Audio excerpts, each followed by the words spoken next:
अस्सलाम वालेकुम dear students. आज के लेक्चर में हम फर्स्ट ईयर फिजिक्स चैप्टर 4 से इम्पॉर्टेंट टॉपिक डिस्कस करेंगे, एनर्जी।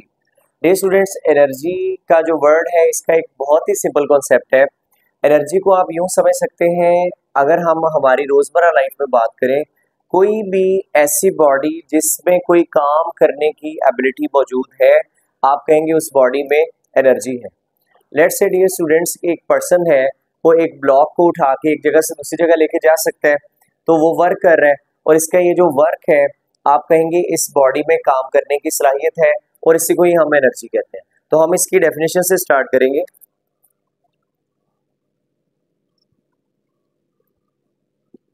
डियर स्टूडेंट्स, एनर्जी क्या है? Ability of a body to do work.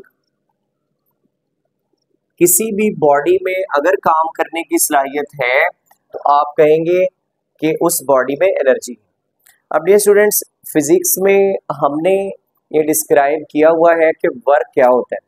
Work ये होता है कि अगर आप किसी बॉडी पे फोर्स अप्लाई करें और वो बॉडी फोर्स की डायरेक्शन में डिस्प्लेसमेंट भी ट्रैवल करे, तो फिर हम कहेंगे उस बॉडी के ऊपर जो है आपने जो फोर्स अप्लाई की और उससे उसने डिस्प्लेसमेंट भी ट्रैवल किया फोर्स की डायरेक्शन में, तब उस बॉडी का वर्क डन होगा। यानी कि हमने वर्क डन तब काउंट करना है जब फोर्स अप्लाई होगी और फोर्स की डायरेक्शन में डिस्प्लेसमेंट भी ट्रैवल होगा। तो ये बात आपने माइंड में रखनी है। तो ये जो हमारा कॉन्सेप्ट है कि ability of a body to do work, it is called energy. यानी कि एक्चुअल में वही बॉडी काम कर सकती है जिसमें कोई ना कोई एनर्जी होगी, कैपेबिलिटी होगी, या कैपेबिलिटी ऑफ डू वर्क भी आप इसे कह सकते हैं। अब डियर स्टूडेंट्स, एनर्जी की हमारी डेली लाइफ में बहुत ज़्यादा एग्जाम्पल्स हैं, जैसा कि chemical energy, electrical energy, heat energy, light energy.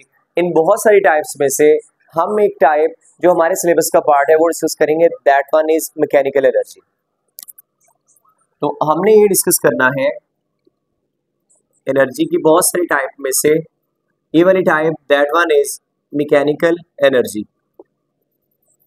Mechanical energy क्या होती है? ऐसी energy possessed by a body due to its motion and position in a force field। ठीक है, मैकेनिकल एनर्जी का जो ताल्लुक है वो दो चीज़ों के साथ है। यानी कि मैकेनिकल एनर्जी ऐसी एनर्जी है जो किसी बॉडी की मोशन की वजह से होगी या किसी बॉडी की पोजीशन अगर फोर्स फील्ड में आप चेंज कर रहे हैं तो उस वजह से जो एनर्जी आएगी इसको आप मैकेनिकल एनर्जी कहेंगे। अब ये स्टूडेंट्स, यहाँ पे दो चीज़ें हमारे सीखने वाली हैं। मैकेनिकल एनर्जी की फर्दर दो टाइप्स बन सकती हैं। एक वो टाइप है जिसमें आप एनर्जी डिस्कस करेंगे ओनली ड्यू टू मोशन, तो मोशन की वजह से, या मैकेनिकल एनर्जी की वो टाइप जिसमें आप सिर्फ एनर्जी डिस्कस करेंगे ड्यू टू मोशन। यानी कि अगर किसी बॉडी में मोशन की वजह से एनर्जी आ जाती है तो उसको हम कहेंगे काइनेटिक एनर्जी। और सेकंड टाइप है कि अगर किसी बॉडी में पोजीशन के फोर्स फील्ड में चेंज होने की वजह से एनर्जी आ जाती है, इसको आप कहेंगे पोटेंशियल एनर्जी। तो नेक्स्ट हम बात करेंगे इसकी टाइप्स की। तो types of mechanical energy, where am इसको आप मैकेनिकल अंडरस्टैंड करेंगे और ये ई जो है ये एनर्जी को रिप्रेजेंट कर रहा है। तो टाइप्स जो है इस दो है। फर्स्ट टाइप इसकी है, that one is kinetic energy. Kinetic energy क्या होती है? काइनेटिक वर्ड का मतलब होता है किसी चीज का मोशन में होना। तो काइनेटिक एनर्जी, अगर हम इसकी डेफिनेशन लिखें कि energy possessed by a body due to its motion। यानी कि मोशन की वजह से जो बॉडी में एनर्जी पाई जाएगी उसको काइनेटिक एनर्जी कहा जाता है।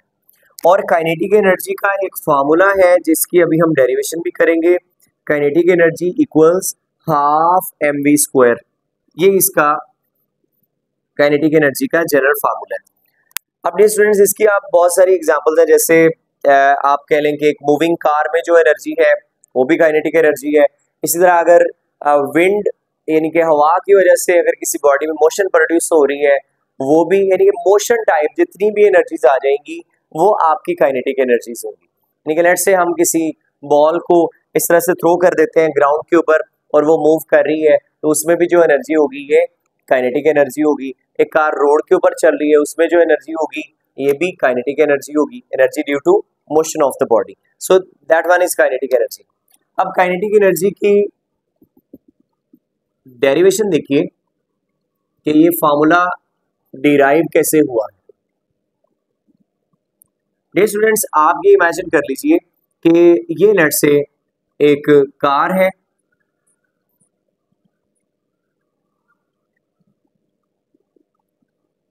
और ये कुछ सर्टेन वेलोसिटी, यानी कि हम ये इमेजिन कर रहे हैं कि ये कुछ certain velocity vi equals v से मूव कर रही है, यानी कि इसकी कुछ इनिशियल वेलोसिटी है स्टार्टिंग में जब आपने इसे ऑब्जर्व किया, और फिर ये मूव कर रही है और देन हमने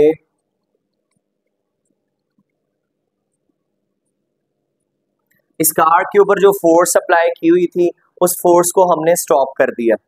यानी कि इनिशियली ऐसे जैसे वो गाड़ी चल रही थी और देन हमने उसको न्यूट्रल कर दिया, और वो गाड़ी जो है वो थोड़ी देर मूव करती रहेगी, वो वर्क डन अगेंस्ट फ्रिक्शन को ओवरकम या कॉम्पनसेट करके वो बॉडी थोड़ा आगे मूव करती रहेगी, लेकिन फिर ये होगा कि वो फ्रिक्शनल कॉन्टैक्ट टायर रोड के होने की वजह से एनर्जी डिसिपेट हो जाएगी, यानी कि कुछ वर्क डन होगा, कुछ मोशन होगी बॉडी में, लेकिन फाइनली वो बॉडी स्टॉप हो जाएगी। तो हमने भी यही ऐसी कुछ सिचुएशन इमेजिन की हुई है कि लेट्स से यही बॉडी इसी तरह से मूव करती हुई आ रही है और after some certain interval of time यही बॉडी जो है ये स्टॉप हो जाती है। देखिए कुछ डिस्प्लेसमेंट तो ये ट्रैवल करेगी कि यहाँ से यहाँ तक इसने कुछ सर्टेन डिस्प्लेसमेंट तो ट्रैवल किया है, लेकिन फाइनल वेलोसिटी इसकी जीरो हो जाएगी, यानी कि एट लास्ट इसने रुकना तो है ही, तो फाइनल वेलोसिटी इसकी जीरो है। अब ये स्टूडेंट्स इस सिनेरियो को अगर हम ऑब्जर्व करें तो हमारी जो कार है इसने वर्क डन अगेंस्ट फ्रिक्शन किया है यहां से यहां तक मूव करते हुए। इसका जो वर्क डन है इसको आप लिखेंगे वर्क डन। ये वर्क डन किसके अगेंस्ट है? अगेंस्ट द फ्रिक्शन, यानी work done against the friction है, और ये किसके इक्वल होगा? ये frictional force multiply by displacement, यानी कि इसको आप सिंपल FD लिख सकते हैं, क्योंकि ये जो हमारी कार है इसने work done against the friction perform किया है। मैथमेटिकली आप इसको लिखेंगे W equals small f into D. इसको आप कह लीजिए टारगेट इक्वेशन नंबर 1। फिर आपको ये बात पता होनी चाहिए कि हमारी जो कार है ये यहाँ से यहाँ मूव करते हुए इसने वर्क डन परफॉर्म किया है, इसने कुछ डिस्प्लेसमेंट ट्रैवल किया है, और ये इसकी जो फोर्स थी इसने ये टायर और रोड के बिटवीन जो फ्रिक्शनल कॉन्टैक्ट है या जो अदर फ्रिक्शनल फोर्सेस हैं उसको कॉम्पनसेट करते हुए इसको यहाँ तक लेके गई है। देखिए हमारा जो वर्क डन है वो टोटल FD के इक्वल होगा, ठीक है, work done against the friction.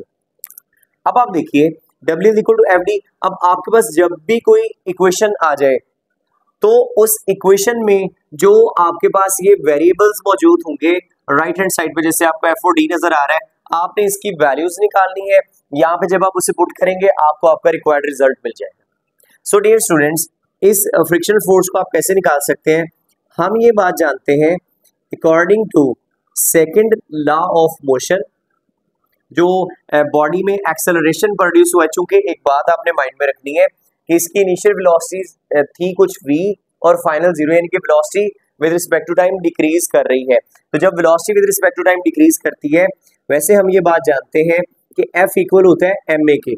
मैं इसको फ्रिक्शनल फोर्स इसलिए बार बार पिक कर रहा हूँ क्योंकि हमारी जो कार है ये ड्यू टू फ्रिक्शनल फोर्स से तो रुकेगी। अब फ्रिक्शनल फोर्स के अगेंस्ट ही तो हमें वर्क करना पड़ेगा, यानी कि गाड़ी की जो फोर्स होगी ये फ्रिक्शनल फोर्स के इक्वल होगी, तो ये गाड़ी मूव करती रहेगी और फिर एक सर्टेन पोजीशन पे जाके ये रुक जाएगी। अब यही बात हमने माइंड में रखनी है।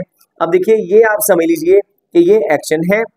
अब रिएक्शन क्या है? चूंकि गाड़ी चलते हुए उसकी वेलोसिटी में डिक्रीज आया है, चेंज आया है, यानी कि चेंज ऐसा है कि velocity with respect to time कम हो रही है।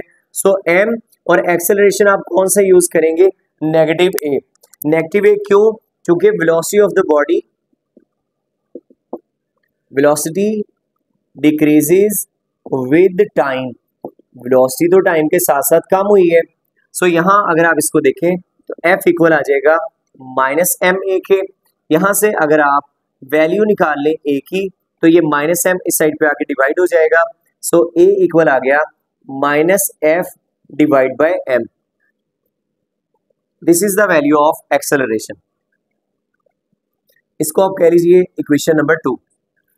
अब ये स्टूडेंट्स नेक्स्ट हम बात करेंगे, देखें चूंकि हमारी जो गाड़ी है ये मूव करती हुई जा रही है from initial position to final position, इसने डिस्प्लेसमेंट भी ट्रैवल किया है और इस दौरान डेफिनेटली हमें पता है कि फ्रिक्शनल फोर्स भी इन्वॉल्व है जब तक ये गाड़ी मूव करती रहेगी।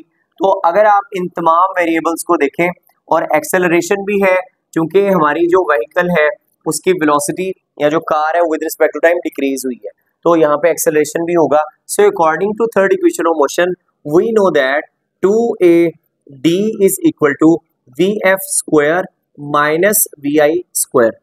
यहाँ पे आप वैल्यूज पुट कर लीजिए।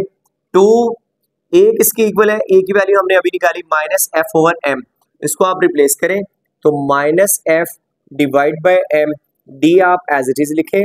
VF का स्क्वायर यानी कि VF तो 0 है, so 0 square minus VI V के इक्वल है, सो V का स्क्वायर। अब ये आपको एक मॉडिफाइड रिजल्ट मिल गया, इसको आप थोड़ा सिंप्लीफाई कर लें। ये माइनस आप बाहर साइन इमिट आउट कर लीजिए, सो माइनस 2F और इसी तरह D divide by M equals 0 vanish हो गया और यहाँ पे बच गया माइनस का V स्क्वायर। अब ये स्टूडेंट्स आप देखिए कि नेगेटिव साइन नेगेटिव से कैंसिल आउट, और हम अगर FD को इस साइड पे रहने दें तो ये MV स्क्वायर के साथ मल्टीप्लाई हो जाएगा। So 2FD is equal to MV square, और अगर आप FD इस साइड पे रहने दें, ये 2 इस साइड पे आके डिवाइड हो जाएगा, तो आप इसको लिख सकते हैं हाफ MV स्क्वायर। अब ये स्टूडेंट्स ये आप देखिए कि ये जो FD है ये हमारे वर्क डन के इक्वल है, और हमारे केस में यहाँ पर जो वर्क डन है वो काइनेटिक एनर्जी की सेंस में हमें मिल रहा है। तो आप इसको यूं लिख सकते हैं कि ये सिंपली अगर आप इसमें यूज कर लें बाय यूजिंग इक्वेशन 1, तो FD हमारा ये W वर्क डन के इक्वल है, और वर्क डन हमारा किसके इक्वल है, काइनेटिक एनर्जी के। तो आप इसको सिंपल काइनेटिक एनर्जी लिख लीजिए, that is equal to half MV square. So इस तरह से हम ये फार्मूला डिराइव कर सकते हैं। ये स्टूडेंट्स इसका ये एक पॉसिबल मेथड है, अदरवाइज आप इनिशियल वेलोसिटी 0 रखें, फाइनल वेलोसिटी की वैल्यू V रख के B इसको डिराइव कर सकते हैं। सेम इक्वेशन से आपको सेम आंसर मिल जाएगा, यानी कि सेम मैकेनिज्म से आप इसको सॉल्व भी कर सकते हैं। फिर आपका जो एक्सेलरेशन है वो हम पॉजिटिव यूज कर लेंगे, तो मेथड चाहे जो सा मर्जी हो, रिजल्ट आपका सेम आएगा। अब ये स्टूडेंट्स इसके बाद हम काइनेटिक एनर्जी का मोमेंटम के साथ रिलेशन डिराइव करेंगे। यहाँ तक अपने नोट्स आप कंप्लीट कर लीजिए।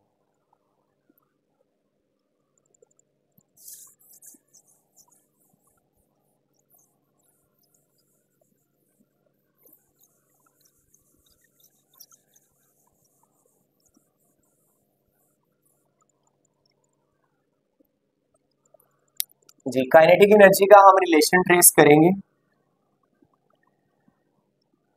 Relation between kinetic energy and momentum, यानी कि मोमेंटम और काइनेटिक एनर्जी का हम रिलेशन ट्रेस करेंगे। ये स्टूडेंट्स हमने ये डिराइव किया है कि काइनेटिक एनर्जी जो है ये इक्वल है 1/2 MV स्क्वायर के। हम इसी इक्वेशन को 1/2 MV स्क्वायर मैथ से मल्टीप्लाई भी कर रहे हैं और डिवाइड भी। हम यहाँ इस इक्वेशन में मोमेंटम को इंट्रोड्यूस करवाना चाहते हैं। सो 1/2 M इंटू एम, ये M square into V square, और इस M को हम एज इट इज लिख देते हैं। अब आप देखिए हम ये बात जानते हैं मोमेंटम इक्वल होता है P is equal to MV, यानी कि मास और वेलोसिटी का प्रोडक्ट। तो अगर आप इसको स्क्वायर्ड फॉर्मेट में लिखें तो ये P स्क्वायर की वैल्यू बन गई है M स्क्वायर V स्क्वायर। इसको यहाँ पे आप पुट कर लीजिए तो ये आ जाएगा P square divide by 2 into M। So this is the relationship between kinetic energy and momentum. और आप देख लीजिए कि ये फार्मूला जो है इसको आपने माइंड में रखना, थोड़ा आप और सिंप्लीफाई कर सकते हैं इसको कि पी स्क्वायर, ये 2m इस साइड पे आके मल्टीप्लाई हो जाएगा 2m इंटू काइनेटिक एनर्जी, और अगर आप मोमेंटम के लिए वैल्यू निकालें स्क्वायर रूट ले लें, ये कैंसिल आउट हो गया।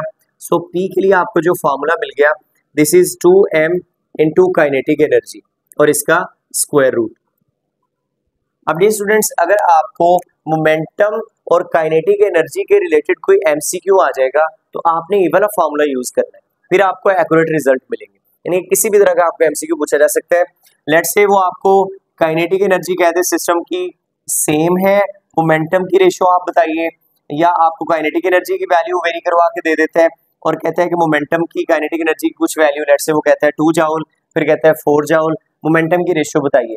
तो फिर आप इसको मतलब सिंपली जनरली आप डिवाइड कर लेंगे, मोमेंटम P1 तो 2m काइनेटिक एनर्जी फर्स्ट, और इस तरह P2 2m into kinetic energy second. तो मैथ से मैथ कैंसिल आउट होगा, तो आपने स्क्वायर रूट के साथ इसकी प्रोपोर्शन को टेस्ट कर लेना है। तो ये बात आपने माइंड में रखिएगा। इसके बाद ये स्टूडेंट्स हम डिस्कस करते हैं पोटेंशियल एनर्जी का कॉन्सेप्ट, जो मैकेनिकल एनर्जी की सेकंड टाइप है।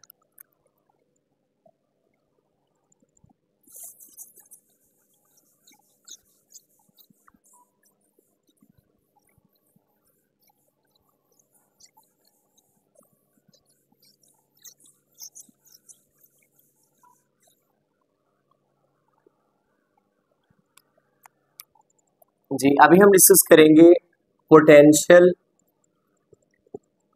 एनर्जी। ये स्टूडेंट्स डेफिनेशन इसकी कुछ यूं होगी कि energy possessed by a body due to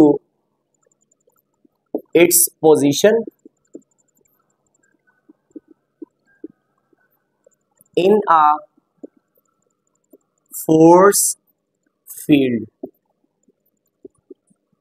ये वो एनर्जी है जो किसी बॉडी को अगर आप फील्ड के अगेंस्ट मूव करवाते हैं उस वजह से बॉडी में डिपॉजिट हो जाती है, इसको कहते हैं हम पोटेंशियल एनर्जी। अब आप देखिए इसका अगर आप जनरल कॉन्सेप्ट देखें, जैसे आप कह सकते हैं लाइक अगेंस्ट ग्रेविटेशनल फील्ड, अगर आप किसी बॉडी को मूव करवा लेते हैं तो इसमें पोटेंशियल एनर्जी डिपॉजिट हो जाएगी, but that is against the gravitation field, so that energy is gravitational potential energy. इसको आप यूं कह सकते हैं कि ये जो पोटेंशियल एनर्जी है इसको P डॉट E से आप रिप्रेजेंट करेंगे, it is actually work done on a body against field. ये स्टूडेंट जो फील्ड के अगेंस्ट बॉडी में एनर्जी होती है, फील्ड के अगेंस्ट जब भी आप बॉडी का काम टेस्ट कर रहे होते हैं तो ये अपीयर होता है एज पोटेंशियल एनर्जी। तो ये इसका जनरल फॉर्मूला है। अब आप देखें इसकी फर्स्ट एग्जांपल है, that one is gravitational potential energy. इसको आप यूं भी लिख सकते हैं P डॉट E, ये वही रिप्रेजेंट करता है ग्रेविटेशनल पोटेंशियल एनर्जी को। अब अगर आप इसको देखें तो जो ग्रेविटेशनल पोटेंशियल एनर्जी है ये बॉडी में आप कब अपीयर करवा सकते हैं, अगर आप बॉडी को मूव करवाएं, यानी कि work done on a body against gravitational field. अगर आप किसी बॉडी को ग्रेविटेशनल फील्ड के अगेंस्ट मूव करवाते हैं तो उसमें जो एनर्जी डिपॉजिट होगी, ये वर्क जो है हमारा, ये पोटेंशियल एनर्जी की फॉर्म में अपीयर हो जाएगा।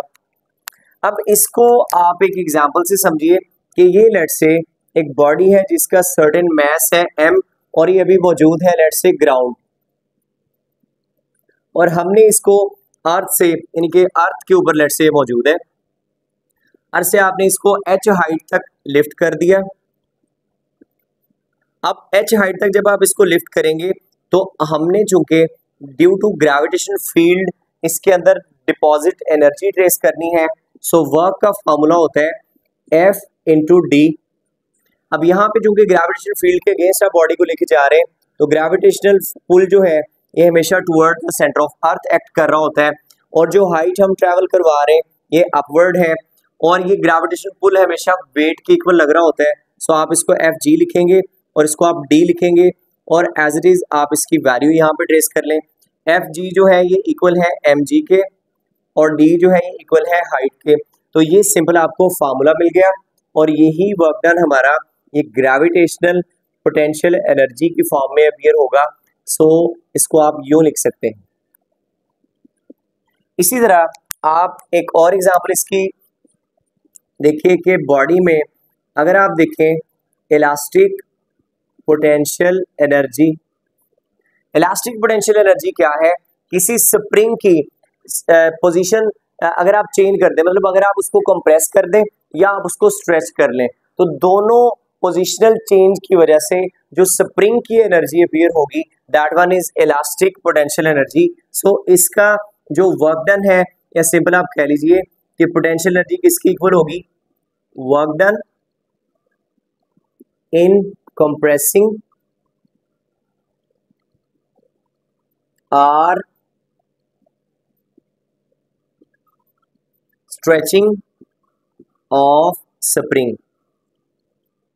और इसका जनरल फार्मूला जो हमें मिलेगा, इसको आप E डॉट P से रिप्रेजेंट कर लेने के elastic potential energy, this one is equal to half k x square. So इस तरह से आप इलास्टिक पोटेंशियल एनर्जी देख सकते हैं। सो डियर स्टूडेंट्स, ये था हमारा एक जनरल कॉन्सेप्ट कि पोटेंशियल एनर्जी का एक्चुअली आप किस तरह से ट्रेस कर सकते हैं। अब आप देखिए जो पोटेंशियल एनर्जी होती है, जैसे ग्रेविटेशनल पोटेंशियल एनर्जी है, इसके लिए हमें एक जीरो रेफरेंस पॉइंट चाहिए होता है जहां बॉडी की पोटेंशियल एनर्जी इनिशियली जीरो हो। अब उसके लिए अगर हम अर्थ को रेफरेंस चूज कर लें, तो अर्थ हर जगह पे फ्लैट नहीं है, तो इसलिए हम अर्थ के ऊपर एक ऐसा पॉइंट चूज करते हैं अर्थ से जो इन्फिनिट फासले पर होगा, जहां पे बॉडी की एनर्जी हमेशा जीरो होगी। देन हम इन्फिनिटी से किसी बॉडी को इन द फील्ड लेके आएंगे। अब आप उसमें जितनी एनर्जी या जो भी वर्क डन करेंगे वो आपका ग्रेविटेशनल पोटेंशियल एनर्जी होगा। तो इस कॉन्सेप्ट को आपने माइंड में रखना है। इसके बाद ये स्टूडेंट्स हम डिस्कस करते हैं एक important MCQ.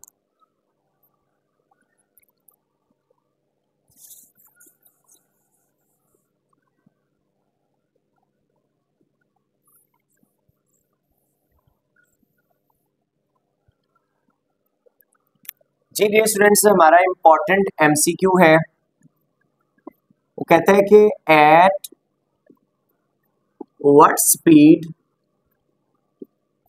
The kinetic energy and momentum